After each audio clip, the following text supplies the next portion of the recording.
तो good evening friends, welcome to एजो for tech. आज क्लास का टाइम आपका आगे बढ़ाना पड़ा बिकॉज यहाँ ऊपर इन्वर्टर नहीं था। तो जब पावर कट हो जाती तो क्लास नहीं हो पाती थी। तो अभी जो है इन्वर्टर लगवाया है ऊपर। और इन्वर्टर वाले भैया को आना था शाम में, अब वो थोड़ा लेट हो गया आने में, तो आपकी क्लास का टाइम आगे बढ़ाना पड़ा।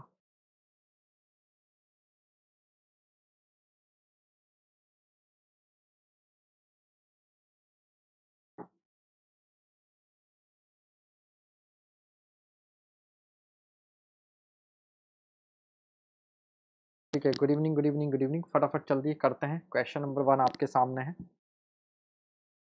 क्वेश्चन नंबर 1 आपके सामने है। क्वेश्चन क्या है? Two parallel railway tracks are to be connected by a reverse curve, both segments having the same radius if the center line of the track। हो एक सेकेंड।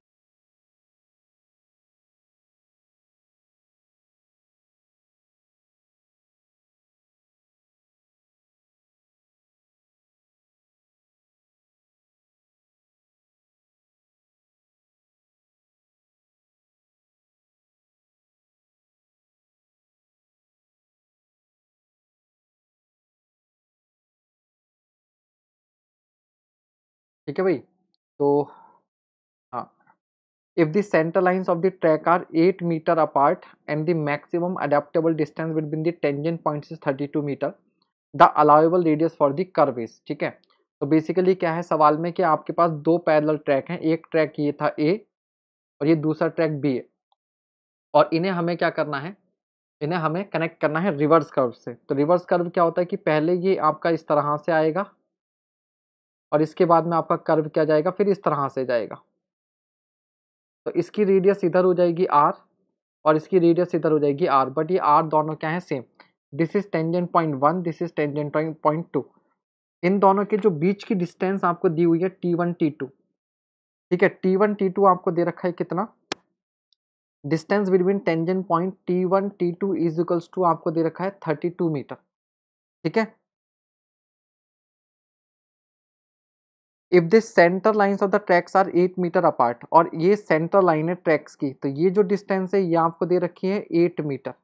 ये आपको 8 मीटर दे रखा है और आपसे क्या पूछा है? कर्व की रेडियस पूछी है। तो यहाँ पर सीधे सीधे फॉर्मूला होता है are is equals to T1 T2 का whole square upon 4y upon 4y। y क्या हो जाएगा? ये डिस्टेंस आपके पास जो है वो y हो जाएगी। ठीक है, तो T1 T2 का स्क्वायर करेंगे तो क्या हो जाएगा? 32 गुणा 32 बटे 4 गुणा 8। तो 4 अट्ठे 32 से 32 चला गया। आंसर आपके पास सीधे सीधे क्या आ गया? 32। आंसर इज सी।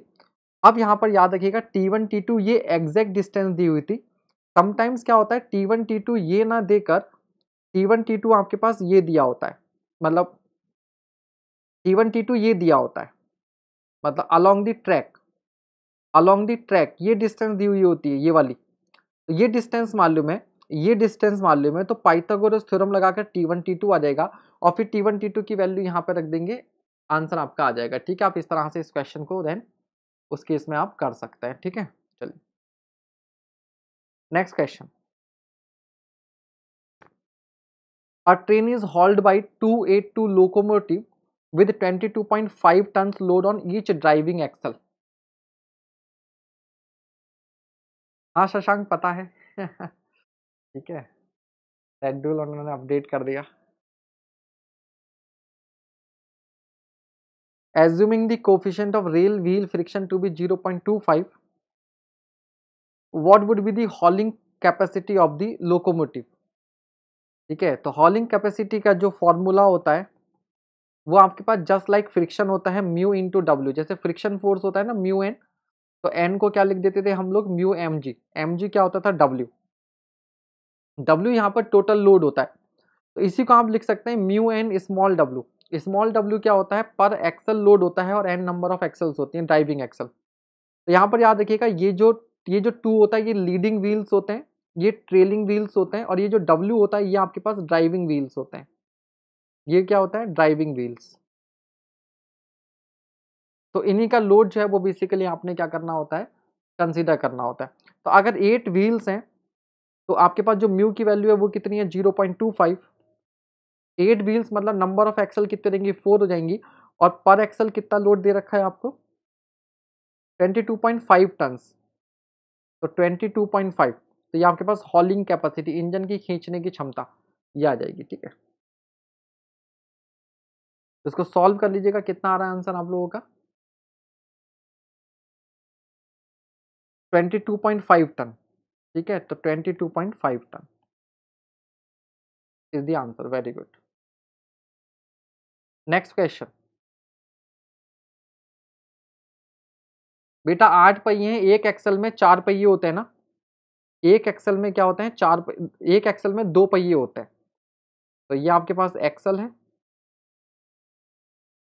और ये व्हील है, और यहाँ पर हमें केवल ड्राइविंग व्हील्स कंसीडर करने होते हैं। तो ये जो 282 इस तरीके से लिखा जाता है लोकोमोटिव को।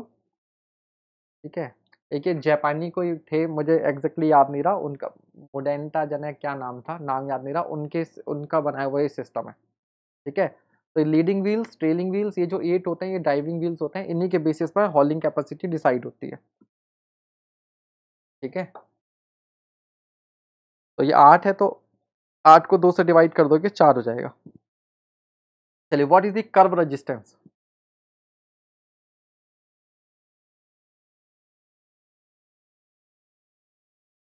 ठीक है भाई, तो कर्व रेजिस्टेंस जो होती है वो होती है 0.4% पर degree of weight of locomotive. तो 0.04% यानी कि जो कर्व रेजिस्टेंस निकल कर आएगा वो आएगा 0.0004 पर डिग्री। तो कितना है, 4 डिग्री है, तो 4 से मल्टीप्लाई कर दोगे, और इतना टोटल वेट का, टोटल वेट कितना है, 50 टन, 50 टन। ठीक है भाई, तो कितना रहेगा, 0.08 टन हो जाएगा। क्लियर हो गया, वेरी गुड। Next question.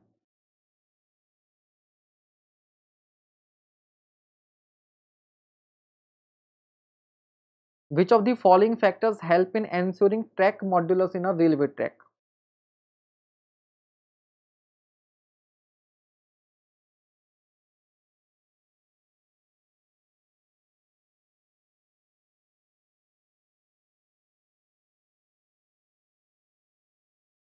ठीक है, तो इसका आंसर क्या रहेगा आपके पास, track material and sleeper density.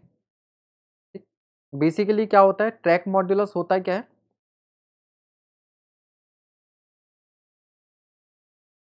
Track modulus क्या होता है, एक तरीके से यूडीएल होता है, UDL per unit depression, UDL per unit depression. मतलब अगर 1 मीटर लेंथ है ये रेल की, दिस इज 1 मीटर लेंथ, तो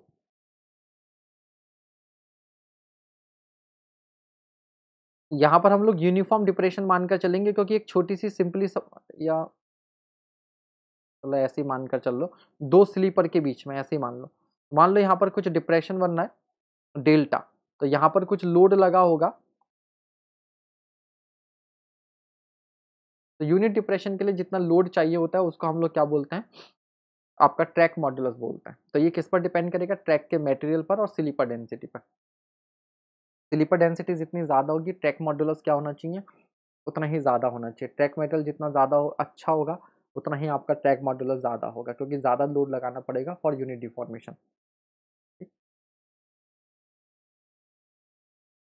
नेक्स्ट क्वेश्चन, पीडीएफ आपको दूंगा इसलिए।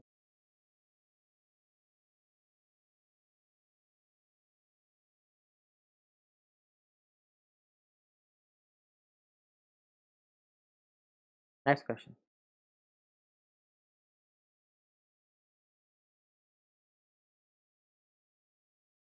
the gradient for a broad gauge railway line such that the grade resistance together with curve resistance due to a 4-degree curve which will be equivalent to a simple ruling gradient of 1 in 150 is the gradient for a broad gauge railway line such that the grade resistance together with curve resistance।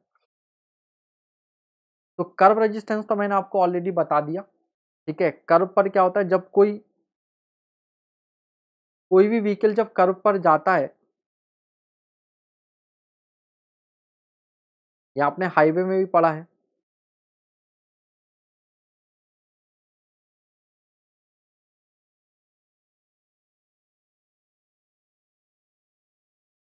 तो इसके wheel इधर मुड़ना चाहते हैं। ठीक है, तो इसका जो ट्रैक्टिव फोर्स होता है वो होता है इस डायरेक्शन में। तो जिस डायरेक्शन में व्हीकल आपका मुड़ रहा है, तो उधर ट्रैक्टिव फोर्स क्या हो जाता है, कुछ कम हो जाता है। ठीक है, तो ये जो ट्रैक्टिव फोर्स में जो कमी होती है उसी को हम लोग क्या बोलते हैं, कर्व रेजिस्टेंस बोलते हैं। दूसरा क्या है कि फिर अगेन अगर जो व्हीकल है वो अगर किसी ग्रेडियंट पर थीटा एंगल पर ऊपर की ओर जा रहा है, तो क्या होता है, इसका जो खुद का वेट होता है W sine theta along the track, वो इसकी हॉलिंग कैपेसिटी को क्या करता है, कम करता है। ठीक है, डब्ल्यू साइन थीटा नीचे की ओर लग रहा है, तो जो नेट फोर्स, अब ट्रैक्टिव फोर्स मान लीजिए ऊपर की ओर है, तो इस ट्रैक्टिव फोर्स में कितने की कमी आ जाएगी, डब्ल्यू साइन थीटा की कमी हो जाएगी। नाउ हमें स्लोप दे रखा होता है 1/n, 1/n, तो ये 1 है और ये n है, तो टेन थीटा को हम लोग अप्रोक्सीमेटली लिख लेते हैं साइन थीटा, और ये हो जाता है 1/n, 1/n। हाँ जी, ग्रेड कॉम्पेंसेशन इसीलिए होता है क्योंकि ग्रेड की वजह से वैल्यू दोनों की सेम है, वैल्यू दोनों की सेम है। तो यहां पर डब्ल्यू साइन थीटा, जो ग्रेड रेजिस्टेंस होगा वो होगा डब्ल्यू साइन थीटा, और वो जाएगा डब्ल्यू इंटू 1/n, क्या हो जाएगा, डब्ल्यू इंटू 1/n हो जाएगा। ठीक है भाई, तो डब्ल्यू इंटू 1/n तो आपके पास क्या हो गया, ग्रेड रेजिस्टेंस हो गया, प्लस कर्व रेजिस्टेंस कितना बताया था, 0.04% पर डिग्री, तो 0.0004 इंटू कितना, 4 डिग्री कर्व है, और टोटल वेट कितना हो गया, डब्ल्यू। अब कह रहा है कि इन दोनों को, मतलब इस वाले ट्रैक पर ग्रेड की वजह से भी रेजिस्टेंस है और कर्व की वजह से भी है, तो इन दोनों को कंबाइन करके हम लोग क्या कर दें, एक सीधे सीधे कितने का, कितने का ग्रेडियंट दे रखा है, 1/150 का। अगर यहां पर अकेला ये एक 1/150 का ग्रेडियंट होता लेकिन कर्व नहीं होता, तो इसकी रेजिस्टेंस इन दोनों के कंबाइंड रेजिस्टेंस के बराबर आपने करनी है, तो ये क्या हो जाएगा, 1/150 इंटू डब्ल्यू। ठीक है, तो आपके पास यहां से क्या रहेगा, ग्रेडियंट की वैल्यू आ जाएगी, इस पूरे में से डब्ल्यू डब्ल्यू डब्ल्यू आपका खत्म हो जाएगा, और आप 1/n की वैल्यू निकाल देंगे, 1/n की वैल्यू निकाल देंगे, वही आपका आंसर आ जाएगा। आप सॉल्व करिएगा, हालांकि आप लोगों ने कर भी लिया है, तो आपका जो आंसर आएगा वो आएगा 1:, कितना आ रहा है, 200। बेसिकली n की वैल्यू निकाल दो। ठीक है, n की वैल्यू निकाल दो। ठीक है,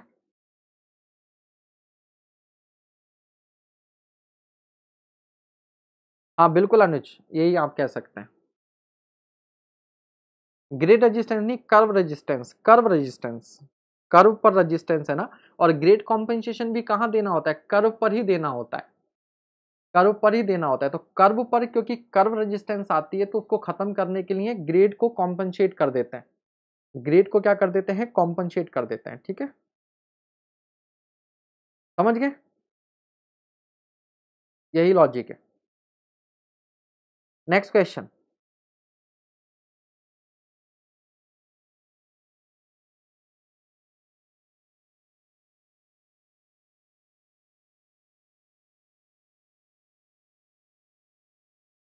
ये कुछ अलग अलग इंस्ट्रूमेंट्स आपको दे रखे हैं। तो यहाँ पे जो शॉवेल, शॉवेल आप समझते हैं, आपने देखा होगा इंस्ट्रूमेंट, बेलचा, बेलचा करके कुछ इस तरीके का होता है ना,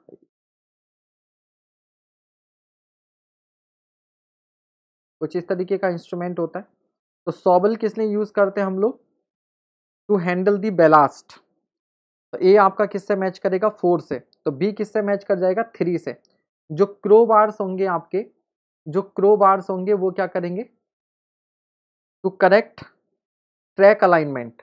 ठीक है,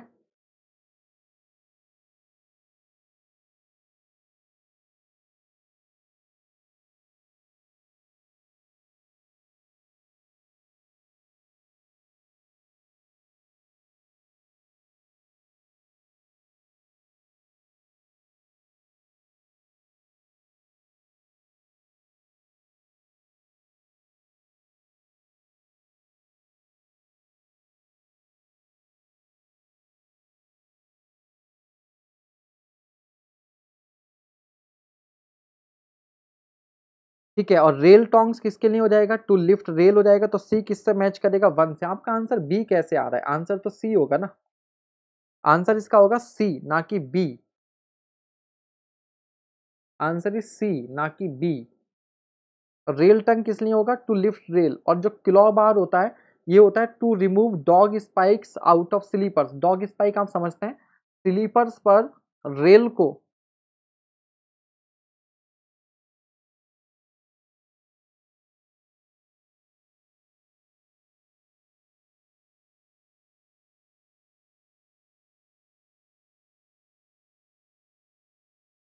ये स्लीपर है और ये रेल है, तो इस रेल के फुट को यहाँ पर मेन अपनी पोजीशन में बनाए रखने के लिए डॉग स्पाइक्स यूज किए जाते हैं। ठीक है, ठीक है भाई, क्योंकि एक तरफ से सभी आप आंसर कर रहे, तो मैं भी सोच में पड़ गया कि क्या गड़बड़ है। चलो खैर, तो आंसर जो होगा वो आपका क्या हो जाएगा, सी हो जाएगा। ठीक है, और इससे साफ मालूम चला था rail tongs to lift rail. ठीक है, इसीलिए इन क्वेश्चंस को लिया है, आगे भी और क्वेश्चंस आएंगे। ठीक है, चलिए, और ये सब यहाँ पर लिखे हुए हैं, आप पढ़ लीजिएगा। Rail tongs to lift and carry rails, beater to pack ballast under sleeper, crowbar to correct track alignment and to lift the track, clawbar used for taking out dog spikes, Jim Crow,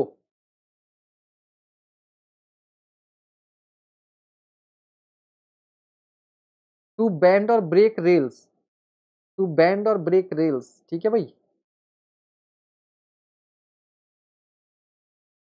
तो ये आप लोग अपने notes में add कर लीजिएगा ये सब चीजें, ठीक है ना। ये एक्चुअल में इंजीनियरिंग सर्विसेज का एक मैच दी फॉलोइंग का क्वेश्चन अदर एग्जाम के 4 क्वेश्चंस के बराबर होता है, बल्कि ये तो 5 इंस्ट्रूमेंट हमें मिल गए, तो ये एक क्वेश्चन आपके 5 क्वेश्चन के बराबर है अदर एग्जाम्स में। पूछ लेगा रेल टंग किसने यूज होता है, बीटर किसने होता है, क्रोबार, इनफैक्ट इस पर एक क्वेश्चन अभी आगे भी आएगा, किलो बार किसने यूज होता है, जिम क्रो किसने यूज होता है। चलिए, नेक्स्ट क्वेश्चन।